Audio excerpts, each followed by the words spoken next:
Hello, what's up, world? I'm Sade, and we are going to start the Astro series with the first zodiac sign of the chart. And of course, the first sign is Aries. Now, once we break down Aries, we know Aries is a fire sign, it is cardinal, and it is masculine. Cardinal means initiation, beginning. Cardinal signs always begin at the start of a season. So we have cardinal sign Aries beginning at the start of spring, Cancer beginning at the start of summer, Libra beginning at the start of fall, and the final cardinal sign is Capricorn beginning at the start of winter. That is cardinal energy, starting, initiating, and creating, right? And then we have fire. Fire is the element of passion. It's the element of excitement, movement. If you don't have fire energy for something, then you can't make it happen. You need that fire to push and initiate something through. And then lastly, Aries is a masculine sign. Masculine energy is direct. It's straightforward. It moves with intention and with outer discernment. So that is Aries energy. Masculine, cardinal, fire. Aries is ruled by the planet Mars. I will go more in depth about this planet in the next video, but Mars is the ruling planet of Aries. It is the planet of war, and it is a very direct, powerful, and fiery energy. Now that we have those three major elements, we can go into more in-depth understanding of the personality of a strong Arian type of person. Now, it's really important when looking at these signs in your chart to understand that you are more than just your sun sign. So even if you have Aries as your sun, and maybe if you have it as your moon, you might not feel as in tune with that Aryan energy. And that's fine because your entire chart is going to showcase who you are. No one is just one sign. Everyone is a mixture of multiple signs, multiple modalities, and energies. Now, if you have Aries in your first house, this is safe to say that you kind of embody a lot of this Aryan energy because it is how you see the world. And I will go more in depth into what first house means. But back to Aries energy. Leadership, initiating, starting something new, finding new and exciting ways to lead and to showcase their passion and drive for a new world. Aries like to create new opportunities for other people to follow. It's so common for people with strong Aries energy to start things and not finish it. Remember, it's that cardinal energy. So it's used to creating, getting excited about new experiences, but it might not stay long enough to see it really manifest and circulate through as might a Taurus or a Leo, a fellow fire sign, might do with that fixed, steadfast energy. But don't get that mistaken, because just because Aries don't have the staying power, they do have inner vitality, inner willing power, and that's what makes people with strong Aries energy very confident. They can grab their confidence internally. They don't need the external world to feel confident about moving forward with a task. They grab that vitality within themselves, and that's what makes Aries energy so powerful. Another thing about Aries energy being so powerful is the masculineness of the sign being extremely direct. Having a goal. Aries energy is all about what is the goal and how can we take the steps to get there. Now, they might not stop and think, like a Taurus might ponder. They might not stop and think about, okay, how can we logically take the steps to get there? But when there's a crisis, they're running straight towards that goal. They're moving straight off of instinct, and they just have an inner knowing. Aries people love having new experiences, meeting new people. They're pretty social, not because they're a mercurial based sign, but mainly because they enjoy new things, new experiences. They might not stay that long for the party, right? But they're going to be there and they're going to have a good time because they like to initiate, create, learn, and start new things. They're very independent. Aries is a very independent sign. It is the sign of I am. It is the first house sign. So anything pertaining to self, Aries will embody. Aries rules the head. And that's why it's so common for Aries people to be considered hot-headed as well as stubborn. The animal that rules Aries is the ram. Now, when we think about the ram, right? Rams, they charge. But notice how a ram looks when they charge. They put their heads down because they're diving head first, not really thinking, but moving off of that instinctual power. Another place of the body that Aries rules is the root chakra. The root chakra is the base chakra, and it is the first chakra.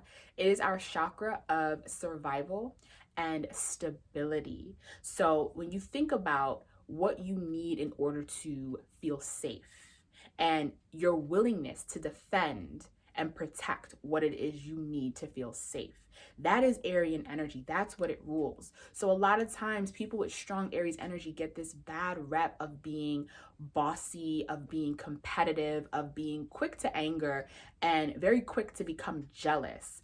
And you have to understand the reason why an Aries person might give off this vibe is because they rule the root chakra. So if anything in their environment is deemed as being threatened, they're ready and they're willing to go after and fight for it. That is their energy. And sometimes to someone else, they may not see the value or may not see why you need to be so competitive. But when you rule a root chakra, you always want to feel safe and secure. So that's why Aries energy can get this rep of just being overly competitive and a little bit bossy at times. Now, when we think about Aries being the first sign, the easiest thing to compare this energy to is a newborn baby. And newborn babies, they're only concerned about themselves because they don't know anything else, right? Aries hasn't gone through the other 11 signs to have an understanding that it's not always about me. And it's just like that newborn baby. All the baby cares about is being fed, slept, having fun, and being changed. If anything goes against their survival needs, they're kicking and screaming. And that's very similar to the Aries energy. It's the first sign. So it's very self-oriented, self-aware, self-preservation, self. And Aries can get this rep of being selfish. And that has to do with the fact that they are the first sign. So they're not really concerned that much about the needs of others until their needs are met. That's why the shadow of Aries is Libra, which is concerned about unionship and the needs of both of our wants being met in order for us to reach a goal. Great things to take from Aries energy. First and foremost, confidence. You don't always need to know the end result in order to start. And Aries people show that all the time.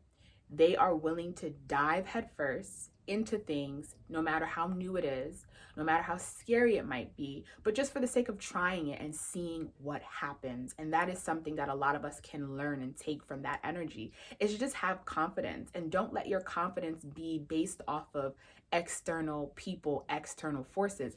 Find that fire within yourself and use that to push you through towards your goals and your desires.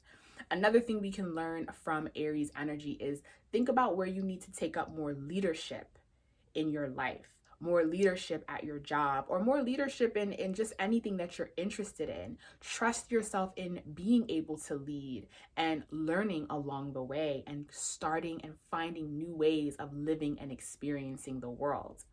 Now, something to work on if any of you are working with strong Aries energy, maybe if you have an Aries moon like myself, or if you have Aries in any of your water signs, Aries in any of your water houses. Something to really think about if you're working with a lot of Aries energy is find a lot more patience with yourself, so that you can have a lot more patience with others, because Aries are not the most patient people, right? They want to hurry up, get it done, boom, and that's it. So if you're working with a lot of Aryan energy, you want to have a little bit more patience. Take some time to think about things. Doesn't mean you don't have to have that fire to initiate and start, but just take some time to think about how you feel, to think about how a situation might actually affect you in the long run, right? And then you can proceed with that fire. With Aries having so much fire, a lot of times they can destroy more than cultivating and creating. And something that you can work on if you are working with a lot of Aries energy, learn how to have boundaries with that fire. Aries is such powerful fire. And when it's not taken care of correctly, it can burn everything around in sight, including itself, because that's just how much passion and vitality that Aries energy brings. Have boundaries with that fire. Be aware of when that fire is sometimes taking over you, because that's very common with Aries energy as well. That heat, that fire can sometimes feel bigger than life. And that's why they can go from 0 to 100, because it's just that fire. And when you don't have boundaries with that fire, then you're just a ticking time bomb and you exhaust your energy so quickly. So really think about, how can I have boundaries with this fire? And where can I productively put this energy? That has been something that has worked for me so much as an Aries moon, as just being mindful of where I'm using my fire. Not everything needs a response, not everything needs a reaction. And when you really take that Aries fire and you use it as alchemy to, instead of reacting and retaliating towards your outside world, react and retaliate towards your inside world. Change the things internally so that your outside world can just reflect all that you want. That is the power of fire. All right, that's all we have for the Aries sign. Stay tuned. We are going to go into the first house and what it means to have a planet or a sign in the first house, which is the house of Aries.